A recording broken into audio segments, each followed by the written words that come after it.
The topic of today is one of those subjects in Jewish history that people usually do not pay much attention, which is why you do not see the story of Hanukkah in the Bible. You can call it, or in some ways, the purposely hidden story of Hanukkah. Furthermore, if you go to the literature of the Catholic Church, you see that they have extensive reading over Hanukkah. And the question is, how come the story of the Maccabees isn't in the Bible? The whole literature of the Maccabees is in the small books, which I'm going to show you soon. It's called the books of Maccabees, Maccabee 1 and Maccabee 2, small book. But other than that, we do not find anything in the Tanakh. Now, a little bit, for those who are not so familiar with the concept of the Tanakh, I just want for a minute to give you some background. The idea of Tanakh, or the canonization process of the Hebrew Bible. We have the Torah, the 5 books of Moses, the Nevi'im, the prophets, like Joshua, Judges, Samuel, the kings, and then we have all these books of late prophets and chronicles, which call the writings. If you put together all those books, it's 24 books. 24 books of the Tanakh, of the canon. Why it's called that name and why it's called the Tanakh? Because the rabbis, and soon you see more details about them, they made decision which book is going to be part of the sacred, of the holy books, and which is not.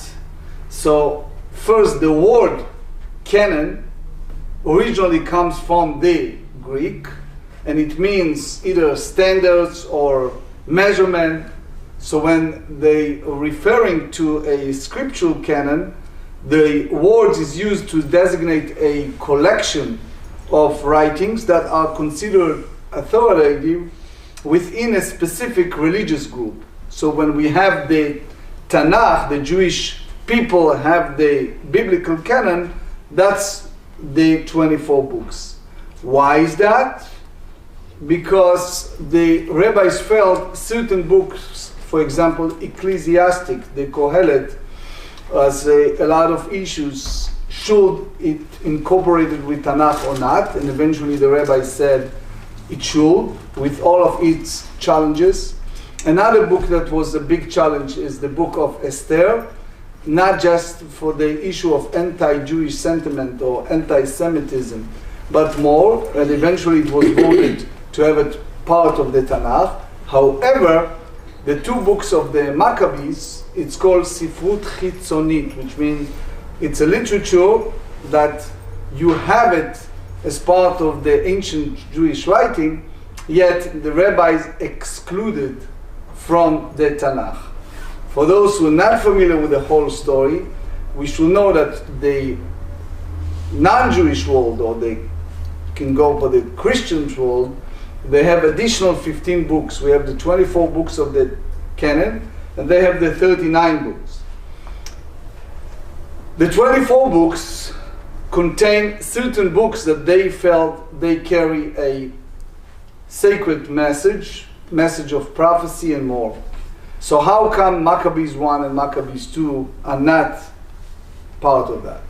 So first, let's stop for a second and understand where we're coming from.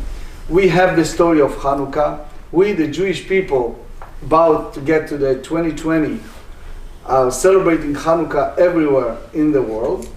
It's one of the biggest Jewish celebrations. And the most part that we know about Hanukkah is the menorah, and the story of the Pach Hashem, and the story of the olives, and more. However, if you zoom in and try to see what is the real story of Hanukkah, since we already said that it's not in the Torah, it's not in Nevi'im, it's not in Ktuvim, it's nothing in the 24 books, how come there is no record in the sacred books? If you look at the world history and you try to examine how come the world history, take for example the Egyptians. The Egyptians, if you look at the Egyptian story of Exodus, what exactly happened in Exodus in our Bible or the Christian Bible, you cannot find anything in the Egyptian inscription, ancient Egyptian inscription. And the reason most of the experts hold, it's because they like to report only good things that happen to the nations, that happen nowadays in North Korea and other countries, that they like to report the world, whatever their propaganda or agenda is all about. Now, if you are speaking about Purim in comparison, right? The story of Purim is no record in any other place. We do have the Megillah and we do have the story of Purim as part of our Tanakh, but there's nothing there in the Persian literature. How come? Furthermore, if you try to analyze the whole story of Hanukkah from the non-Jewish world, you see in ancient history a lot of writings in regards to the story of Hanukkah. Versus in the Jewish world, it's a total different story. We have, soon you see, the two books of the Maccabees, but different phases, different approach. Historians believe that it's because it changed the world history. And soon you see how that's the reason why you see extensive writings on Hanukkah in a non-Jewish literature. So our goal today is to speak about the, in our best knowledge, the truth of the story of Hanukkah. Who wrote it exactly? What is the external books? Why those rabbis make decision what's incorporated in the Tanakh and what's not? So before we go to the process of canonization of the Hebrew Bible, we need to speak a little bit about the Yavne. It was a city of Yavne, or Germania in the way that they put it in the ancient Greek, around the year of 90 CE, Common Era. It was a great rabbi by the name of Rabbi Yochanan ben Zakkai. In his time, he managed to escape Jerusalem before the destruction, and he gets a very special permission to rebuild a Jewish base in Yavne. So it was there that the content of the canon of the Hebrew Bibles, many hold that that's the time that it was formally accepted. Yes, there are many scholars that hold that it was in a different year, but be as it may, the idea of rabbinic literature or rabbis make decision what is part of the Tanakh, it's about that time. So what exactly the reason? Let's try to zoom in for a moment and see what is in those two small books of the Maccabees. Maccabees 1 and Maccabees 2, and by the end of this talk I will show you the text so you see a little bit about these two books. Take for example Maccabees 2, just some synopsis, some abbreviation. Over there it's written the Jewish people celebrating 8 days of Hanukkah. The reason is one reason, I'm quite sure that for this crowd you never heard that. It's because they could not celebrate the festival of Sukkot that year.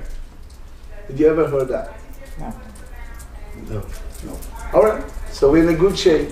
The story of Maccabees 2 tells us that that year, because it was the 8th day of the month of Tishrei, the month that the Jewish people celebrate Sukkot, but it was an era of tremendous war, and the temple was not there to have the service. Therefore, the whole idea of celebration of Sukkot postponed it. And on the 25th day of the month of Kislev, they celebrated Sukkot. Those days it wasn't Simchas Torah. Simchas Torah was much later. And in the second book of Maccabees, they speak about cleaning the house, cleaning the temple, cleaning the menorah, cleaning the Beit HaMikdash, all the art and the sacred utensils. Now, the Catholic Church and its literature, you see it. You see the story. By us, you see a little bit in the second books of Maccabees.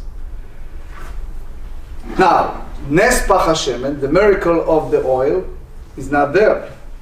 Only military victory,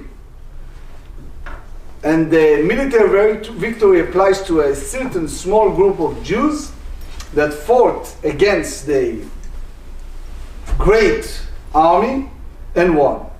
Now try to juxtapose, for example, the story of Purim to Hanukkah. We did it several times in the past. If you remember, what it was, a week ago or 2 weeks ago, we talked about Hallel. And if you remember, we explained why Hanukkah we say Hallel, and Purim we do not say Hallel. Not only because it was in the land of Israel, but also other reasons. In Purim, we do have a Megillah. We have a scroll, we open the scroll and we read from the scroll. In the Maccabees 1, there is a Megillah of Hanukkah. It's in a way it can be a scroll, but it's the story of Hanukkah. On Purim, it's written, Halo hem ktuvim, the very end of Megillat Esther, it's written, Halo hem ktuvim, it's written, Lemalchei Madayu Paras, in the ancient history of the kings of Persia. If you go to history of Persia, you cannot find the story of Book of Esther. And what about the second story of Hanukkah? So much later, during the era of the Second Temple, there is a very interesting small literature or paragraph, you can say, in the Talmud. In the Talmud there is a text called Megillat Ta'anit, the scroll of the quote-unquote special fast day. Those days, the Jewish people were asked not to do Tachnun. Tachnun is a special prayer. Jewish people put their heads down and express supplication. Some other places they express contrition and remorse and more. So they said, since in the Jewish history there are certain days that was days of celebrations, those specific days should not have anything to do with sadness. And there's a list, a very interesting list in the Talmud for those particular days. Is in the Tractate Shabbat, the second chapter, Bameh Madlikin.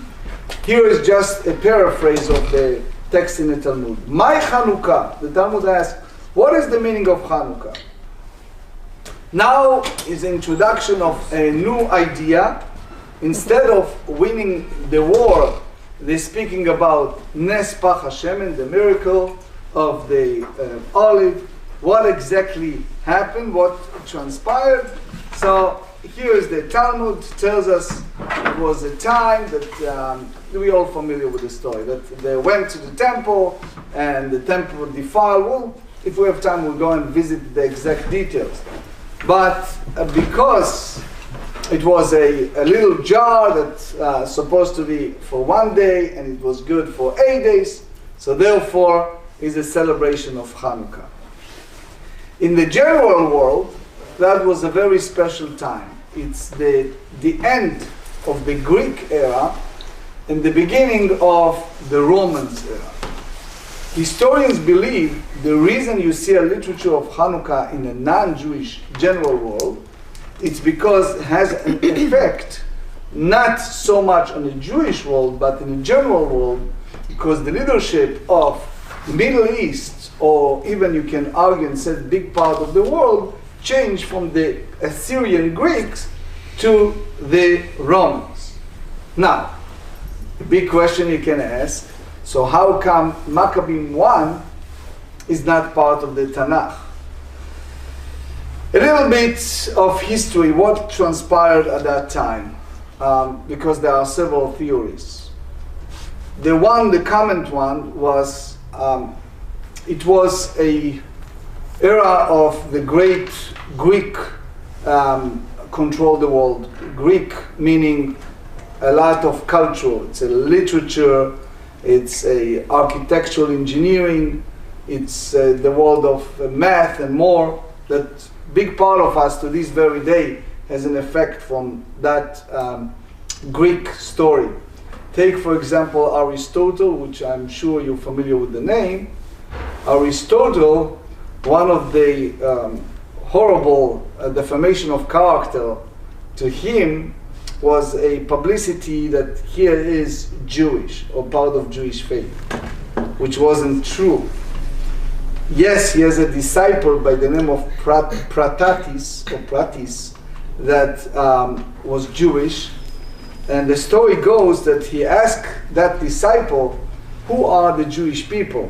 Many Greeks asked this question, and maybe the answer is a little flattering to us, because the answer was, the Jewish people are a nation of philosophers. So one of his disciples, is a name that I'm sure you're familiar, was the Alexander the Great, who makes a difference to the whole world to this very day. He brought the Alexandria after his name and much more. But at that time, the world divided within the control of the Greek. This is the 3rd BCE, before the Common Era, and huge eternal fights over that part of Egypt and the other part of a northern Assyrian and northern part of which we call modern day Israel, was the Seleucids. The Seleucids goes and took over the leadership from them at the 2nd century. One of the famous name is, you hear the name, many things in American literature, and if you see an American words that sounds Greek, it's because it is Greek. The word epiphany, right? What is epiphany? So it's like the Almighty brought him. It's a name of one of the disciples, or one of the philosophers at that time. So the Antiochus V, he basically was the one who opposed the whole idea of the minority Jewish faith, or maintaining the culture of the minority of Jewish faith, and therefore he put all kind of decrees against the observance of the Jewish tradition, Jewish culture. That's what you derive indirectly from both, from the text in the Maccabees and part of the text in the Talmud. Now, because it was a victory against the Assyrian Greek, which again, if we have time, we'll go and deal with the details, that's the story of Hanukkah. So far what we understand, the true story of Hanukkah is a military victory. It's a military victory of the few. You see a little paragraph, Alanissim, in our prayer books. There's a few words said, the few against many. The few against many applies to those Maccabees, those Hashmonaim, those, some said 28 families, that were able to take over the leadership from those rulers. Now, what's the Gemara, what's the Talmud in Tractate Shabbat said? That the 25th of Kislev, the lo lemispat behon, velo litanot bahem, that those days enumerate the days that should not have any form of eulogy, any form of fast day, or any sadness. And then the Talmud said, "Kshenichnesu Yevanim la'ekhal," when the Assyrian Greek enter to this sanctuary, so they tim'u kol hashmanim, they defile, they contaminated in a sense the holy temple, and then when the Hashmonaim was able to overrule them, it was a miracle. One of them was the little oil in a jar that was supposed to be good for 1 day, and it was good for 8 days. But if you examine that story, it's something very odd happened here. All the previous stories that go back much earlier, more than 100 years earlier, speaks about military victory. That was the essence. That was the true story of Hanukkah. Now, it, in a way, twisted. Its whole theme changed, and now is the story of the menorah and the oil and more. And that's what we learn in our religious school and Hebrew school and whatever we are. That's Talmud Torah. That's the way we learn in our early part of our lives.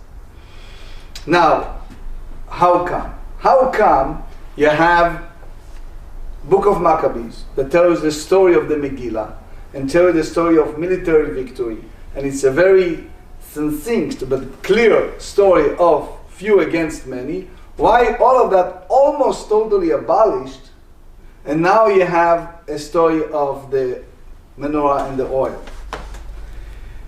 One of the points that most of the scholars agree upon is the idea of changing the rule of state, and we can call it synagogue and state, or here we call it church and state. So before we dealing with Thomas Jefferson and others that have the First Amendment and the idea of changing and a separation between the church and state, I must say that there are various theories to explain the exclusion of those books, and what we are doing is just bringing the common theory among the scholar. Some say that it's because the population of the way that the anti-Jewish sentiments or may cause a problem, and because the Jewish world was devastated over a lot of issues, they are concerned. There are others say that it was a struggle playing again in history that prevent the basic text about Hanukkah from being included within the biblical canon. But the book of Maccabees, as much as is not included in the Bible, it carries a tremendous value. Soon you see why. Because even in the traditional Jewish context, because of the first and second book of Maccabees dealing with stories, soon you see, that apply to military victories and more, some other faith group have issues with that. Soon you see how. So as I said, I'm going to refer to you the common Jewish traditional response, or the common explanation of how come the two books of Maccabees not incorporated in the Bible, yet the common understanding of the story of Hanukkah is mainly the cultural or spiritual war. So what exactly transpired at that time? We know the story how the Maccabees won. Since the early childhood, we heard the story of Judith, and we knew the story of Hanukkah and Purim happened by women. We learned that last week, we learned that Judith, one of the common stories, she gave the ruler something to drink, either milk or wine. There's a lot of version of what exactly happened, cutting off his head, very similar to the story of Yael in the book of Judges.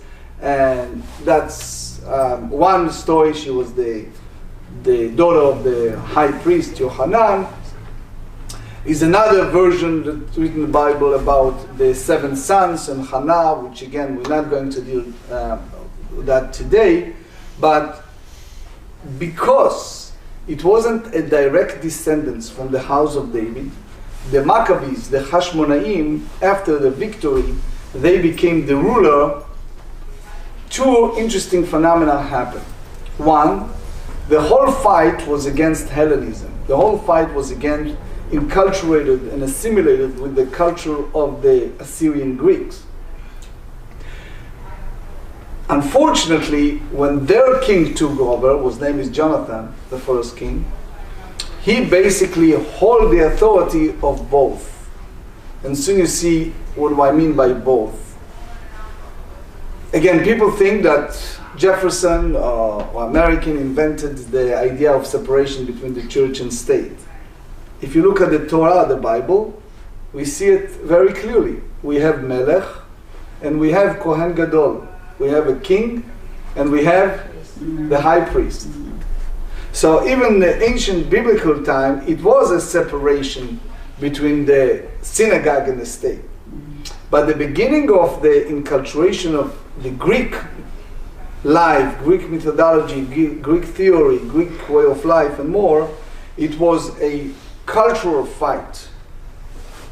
The cultural fight was the Greek believe in the centrality of the authority and not to have separation. So unlike the era of the Tanakh, the biblical time, that the king has his own authority and the high priest has a separate authority, when the first Hashmonai king took over, the sages, the rabbis at that time were very upset at him and his authority and kingdom. Why? Because this Jonathan, he make himself both. And the sages said to him, it's not enough you have a kingdom, you want also to be the high priest in charge of the temple services. That's exactly what we are fighting. We are fighting against the Assyrian Greeks. We are fighting against the new rulers little by little. It was the Romans. How come you taking the high priesthood in addition to be king? We know to this very day, if you look at the Hebrew names of month, you have the month of Tammuz, for example, is the name of one of the goddess of the ancient Persian time.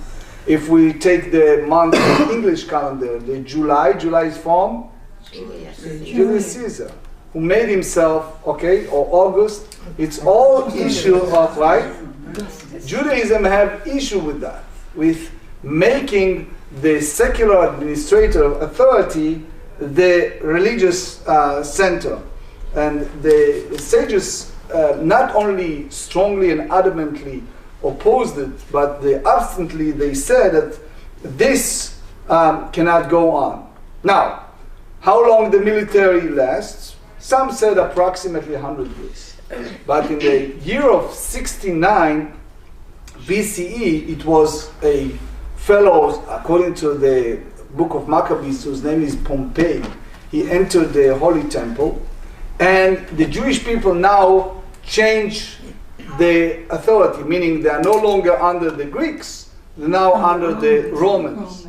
And that was the time of Megillat Ta'anit. So Hanukkah now changed its theme. It's no longer a military winning, it's no longer the need to expand on the military, because in some ways it's not even applicable now, but it's something new, which is the central of the spiritual fight, which means since in the year 66 CE the Romans took over, and one of the common mistakes that people have, they said, oh, the Romans were very tolerant and the Greeks were very tolerant. It's not true, because they're very repressive, and the Jewish people have a great rebellious against them, and they thought that they will be a winner like the Maccabees, and they're not. But the rabbis decided at that time to abolish Hanukkah. Why they want to abolish Hanukkah? Here we have a Talmudic even text that said, in Tractate Rosh Hashanah, they said, Batla Megillat Ta'anit, meaning all those days that we don't say Tachnun, that we don't express eulogy, that we don't mourn or fast or do things like that, is no longer applicable. It's void. Why? We don't have the Beis Hamikdash, we don't have the Holy Temple. So it was the rabbis in the city of Lod. You know, as Lod is close to the new Ben Gurion, modern day Ben Gurion airport. The rabbis decided, oh, it's a fast day. It changed. Why?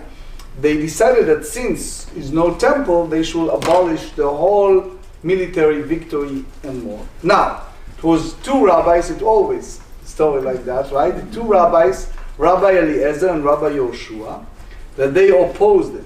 So they, on purpose, on those days, they went out. One of them did a swimming or public bath, and the other one did a haircut, which not supposed to be on the fast day. So they show an example that it's the idea of declaring a fast day, it should not take place. So what we understand so far, it was a military fight, military winning for about 100 years, and it was a cultural fight. So the reason that the rabbis switched it from the story of military winning to a story of the oil and the oil in the jar, which is a total minor story, right? And instead of 1 day, it's 8 days, because the rabbi said, you know what? When we are fighting as a minority against leadership or rulers, if it's a military fight, maybe good for about 100 years and then it's over. But when we have a cultural fight, when we fight over wearing yarmulke in the public domain, right? If we have this, all the ostentatious gymnasium and Olympic game and beautiful architecture engineering, you go to Greece, you see it, all the philosophy, the theaters, all these things that came from Greek culture, that's our real war, which is the war of culture. And that war is not for 100 years, it's for 2,000 years. So as much as the military war survived for 100 years, the cultural war is for 2,000 years. So the rabbi said, yes, the building of the temple is not there for, now we said for 2,000 years, but Beit Tikva, right, by the house of hope, meaning the hope in our hearts, the idea of Yerushalayim, Jerusalem, in the Jewish mind and Jewish hearts, it remains strong and there all the times. When we have the highest moment of joy, which is the moment of husband and wife united under the chuppah, we are stepping on the glass and breaking it to commemorate Jerusalem, that it still remains even the highest moment of celebration in our lives. Remember the Jerusalem that's not there, the temple. But the idea is, when you see a teacher teaching the children over the oil and the miracle of it's all speaking about cultural war. So the rabbi's decision to switch it is because they understood, and to this very day, that in a Jewish psyche, in a Jewish mindset, is real cultural war. And because of that, they switched the whole story to that one. Furthermore, we now understand, hopefully better, why it's not part of the original canon, the 24 books. The key theory is because the whole Hanukkah, yes, if you talk on evidence, it's a military war. But if you talk about Hanukkah in the modern days, the way we're teaching our future generation, it's a spiritual war. So I would like, before I take your question, I'd like to refer to you something I heard once for the great Britain, the former chief rabbi, Rabbi Jonathan Sachs, who referred to us the story of Hanukkah as something that you see in the Rambam and the Talmud. They ask a question in halakha, in Jewish law, what happened if someone is on Friday afternoon, the eve of Hanukkah, and that person have only one candle. And as you know, in Shabbat and Hanukkah, we have obligation to do both, to light first the Hanukkah candles, and then to light the Shabbat candles. So the question the Rambam asks and others, how one should do if you have just one candle. Should you lit the Hanukkah candle or should you lit the Shabbat candle? And the conclusion the Rambam said, and all the rabbis, they said that you should lit the Shabbat candle. And the reason for that, it's because the candle of Shabbat represents Shalom Bayis, represents the Jewish value of peace in the house, which is the core idea of Hanukkah and the core idea of Judaism. Meaning, the story of the spiritual war and the cultural war is a subsequent story. But the core idea of Hanukkah and the celebration of Hanukkah is, to this very day, if the Jewish people suffer from such a high rise of anti-Jewish sentiment, if you see Jewish people are scared to carry kippah or to identify as Jews in many places in the world, if we are facing desecration of synagogues, cemeteries, and more, and violence around the world, obviously we're not speaking just in a sense of physical military or fights, we have a cultural war. And because it's a serious cultural war that goes back for so many years, almost 2,000 years, therefore the rabbis decided that the minor story of Hanukkah, the menorah and the candle, should supersede and should take center in Jewish life.